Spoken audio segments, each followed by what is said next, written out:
Aí pessoal, eu fiz um vídeo aqui mostrando o defeito dessa máquina mundial Turbo Citrus, que ela não estava funcionando. Eu descobri o defeito, que era o rotor que estava quebrado. Ele tem um ímã no meio e só peça de plástico, mas só que eu não tenho essa peça aqui. Eu vou tentar colar ela e ver se o motor funciona normal, e depois eu mostro a vocês. Pronto pessoal, colei, usei a colinha aqui, colar tudo e colei a peça. Tem um ditado antigo que diz: quem não tem cão caça com gato. E eu resolvi fazer isso aqui, ó. Colei a peça.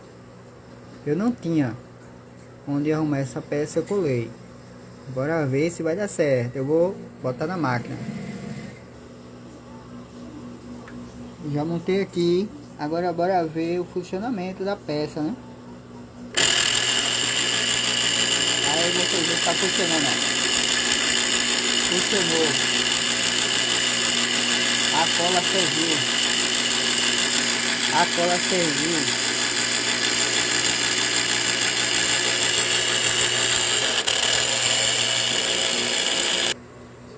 Agora pessoal, eu terminei de montá-lo. Agora vou tocar aqui para ver, né? Vai funcionar. Tá funcionando. Glória a Deus.